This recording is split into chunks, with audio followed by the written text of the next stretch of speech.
Salam, salam. Inshallah, everyone is doing well. Another visit from the library. Today is an important day. Today is March 3rd, 2024, and it marks exactly 100 years since the abolishment of the Ottoman Caliphate, which took place in 1924.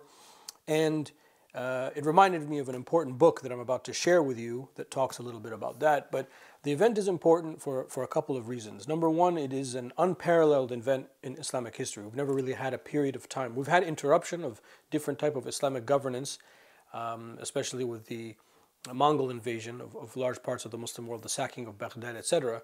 But we've never really had the Muslims themselves saying, okay, we don't need it anymore, and abolishing it. And that is unique. And that's one reason why it's important. The other reason it's important is we are born into that age in which we don't have that, which is completely different than the age that was before it. And I think it's important when we read our own history and try to make sense of our own predicament that we need to realize that we are in a different predicament. And there are a whole host of different things that are a result of that. One of the books I like to recommend to people is David Fromkin's A Peace to End All Peace, The Collapse of the Ottoman Empire and the Rise of the Modern Middle East. Unfortunately, my copy is, I left it in Cairo and I'm not there anymore. I don't have it with me or else I would have showed it to you. It's very easy to find.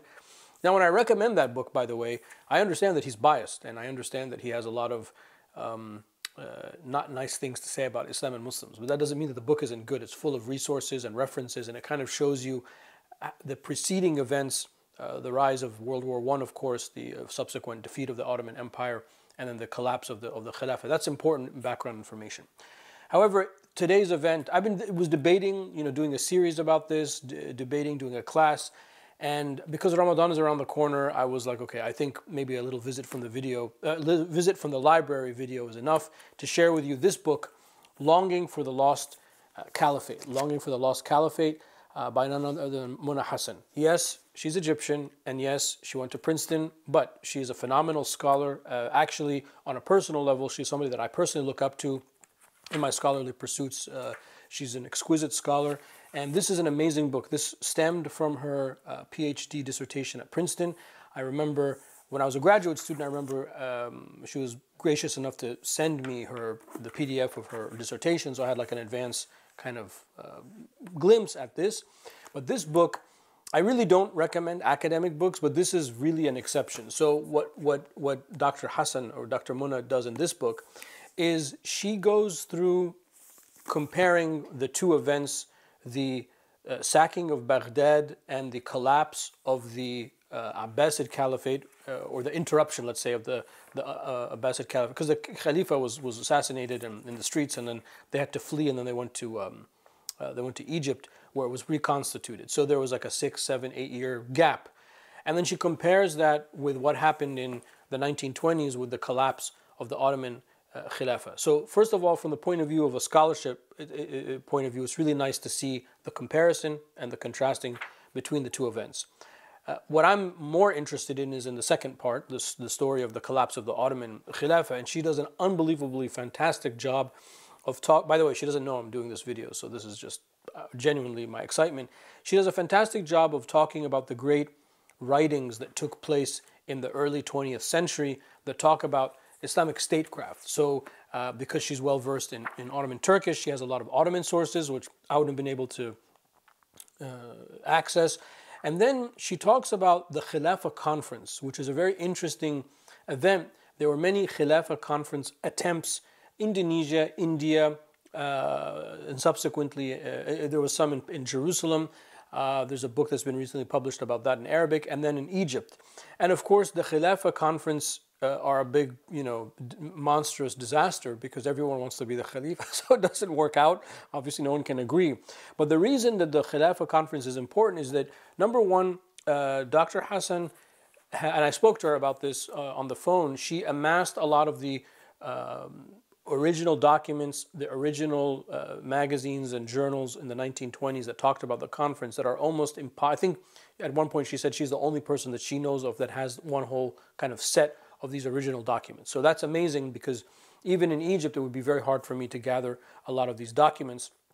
And number two, the Khilafah Conference is actually the only known picture of Sheikh Mohammed As-Siddiq al-Ghumari, who is the father of Sayyid Abdullah and Sayyid Ahmed al-Ghumari, who are in my, my spiritual line of my order, and also all of my ijazas go through the Ghumaris anyway, for hadith collections. And their father, Sayyid Ahmed As-Siddiq al-Ghumari, who was a very well-known scholar and Sufi figure of this time period.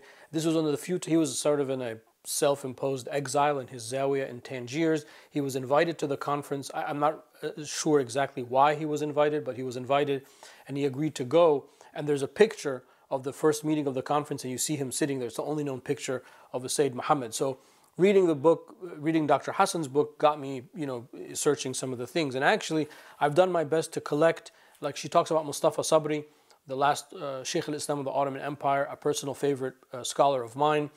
He has a book about the collapse of the Khilafah. She analyzes that. She analyzes a lot of the other people at the time. And because of the book and its great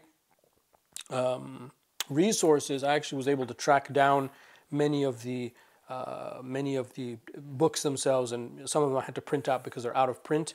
And it's a very fascinating read. Like, for example, this is a picture that she has of some Javanese Muslims in, let's see, okay, I think the date is not there, but you see that they were gathering to talk about, for example, gathering to discuss the potential of, redoing the Khilafah or reconstituting the Khilafah. And, again, as I said, here's a picture from the Khilafah Congress in Cairo, 1926. This is not the picture that I mentioned. There's another picture, but this is a picture of inside the hall, Cairo, 1926. I mean, just stuff like this. It's very hard to find these type of pictures. And, here she has a picture of all of the main players. Mustafa Sabri is here, and some of the other scholars. Rashid Rida is up here. And these are some of the major figures in the early 1920s, 1930s that talk about the collapse of the Khilafah. And let's see if there's anything else. I think there's one more picture I wanted to show you guys, which I think is really interesting. So anyway, I woke up, here's Saeed Nursi's handwritten letter to Mustafa Kemal, November 23rd, November 23rd, 1922. So famous Saeed Nursi's letter to Mustafa Ataturk. So she has pictures, which is not really common in academic books, which I really appreciate. And then her analysis is quite clever and quite informed. Of course, as I said, the collapse of the Ottoman Caliphate is the second part of the book. The first part of the book is the collapse of the Abbasid Caliphate during the Mongol invasion. But when I woke up today, March 3rd, look, this is a beautiful picture of the last Ottoman Khalifa, Abdul Majid II, who ruled from 22 to 24. A very regal picture, and he ends up, I think, in exile in Switzerland, and like sending memos out, I'm still the Khalifa and things like that. It was a very traumatic time. Now, it's easy to see the traumatic time and say, oh, I wish we had that, and there are Muslims who have done that. I don't see it like that. I think it's just an issue of history, and Allah wanted it to happen, and it happened, and I just accept that it happened, but I want to learn from what happened. What does that mean for us today? So when I woke up this morning, I thought about this book. I've read it, alhamdulillah, and I have a lot of notes in it, so it's easy for me to flip through it and pick up some notes. But I wanted to pass it on to you. I really recommend it. It is an academic book, but it's easy to read and full of information. Longing for the Caliphate, a Trans-Regional History by Dr. Mona Hassan. Highly recommend this book. This is a hardback book. It looks thick, but it's not, because as an academic book, there are a lot of notes. So the book is only 260 pages, which is not that long, and hundreds of pages of notes and footnotes and bibliography. For people like me, that's important because I want to track down the things. But if you just want to read about it, you could even just read the second half of the book and learn about the collapse of the Ottoman Caliphate and kind of understand the world that we were born into and raised into. Anyway, something that I thought about this morning on March the 3rd, 2024, and I hope you found it useful, and I'll see you back soon, inshallah, for another visit from the library.